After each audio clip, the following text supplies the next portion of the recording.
So this is our next lesson, our faces in light. We're going to learn about value and shading.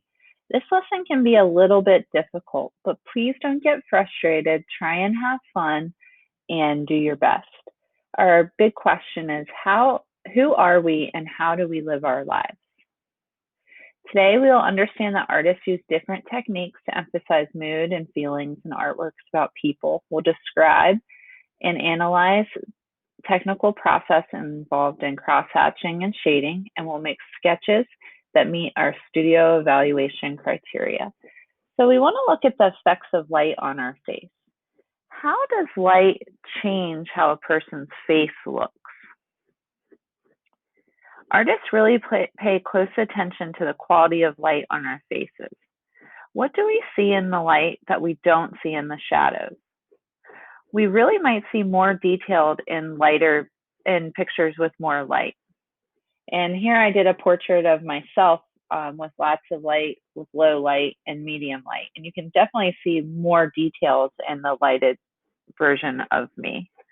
Today we'll explore the effects of light, shadow, and shading on our faces.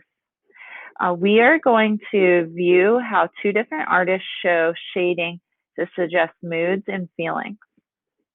We'll also make a sketch of a real or imaginary person exploring the different ways that light and shadow help reveal expression and personality in faces.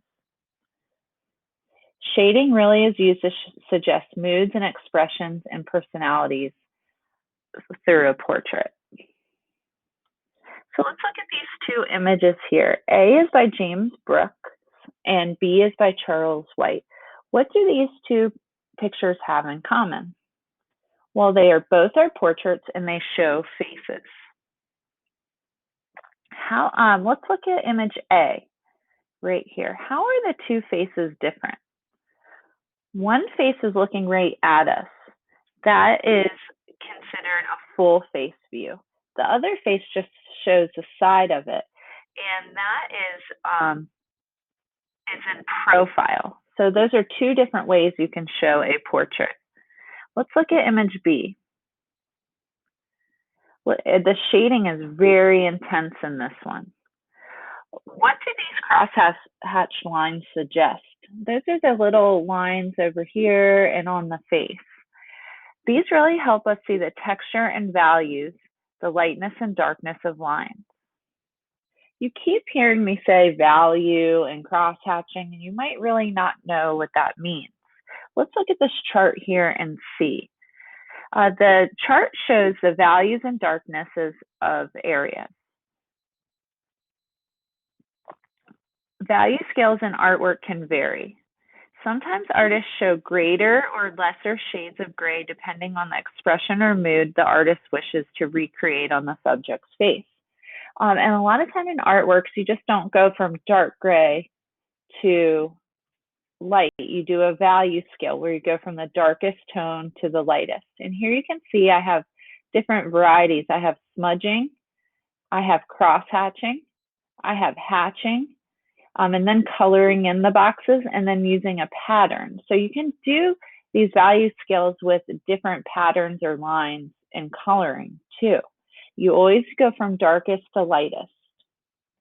So I created us a little video for you to follow along with. You might want to pause this and go with me.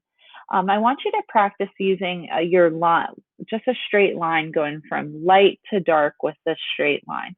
You change your pressure when you are doing the lines, going from light to dark. You press very light for the lightest part of the line and dark for the darkest part.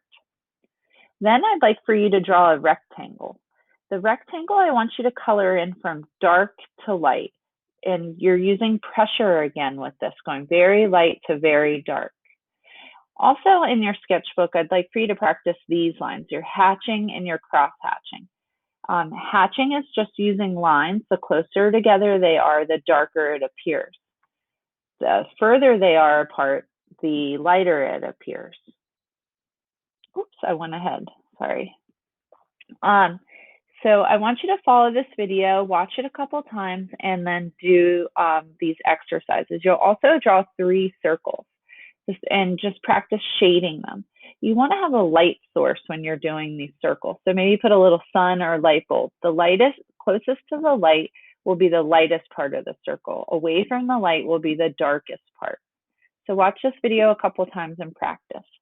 So we're going to apply these skills to drawing a portrait. And here's our lesson example that I've drawn from you. I'll think about what I drew last week with proportion, maybe doing the little T in the face and building the eyes off of that each side of the face should be a mirror image.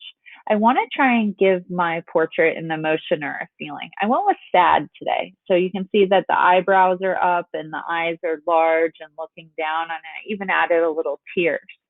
Then I drew some different types of lines to show patterns on the shirt and in the hair, and even the tears are patterns, so they're repeated lines. After that, I created a light source in the corner where it would create the lightest part of my picture. And then I started shading. The shaded parts are the furthest section away from the sun. And I used dark lines to begin with, and then I built them up and went lighter and lighter. And you can see that I'm here doing like a smudging technique. I want to give you a little bit of an artist tip too. There's different types of pencils you can use. If your pencil has a B on it, it makes it easier to smudge because the lead is softer. So maybe you can look at what kind of pencils you have and use B pencils for making it easier for you to shade. Well, here's our art assignment written out for you. You're going to create a drawing of a real person from a photo or an imaginary person. It's your choice. The face should show the person's mood or expression.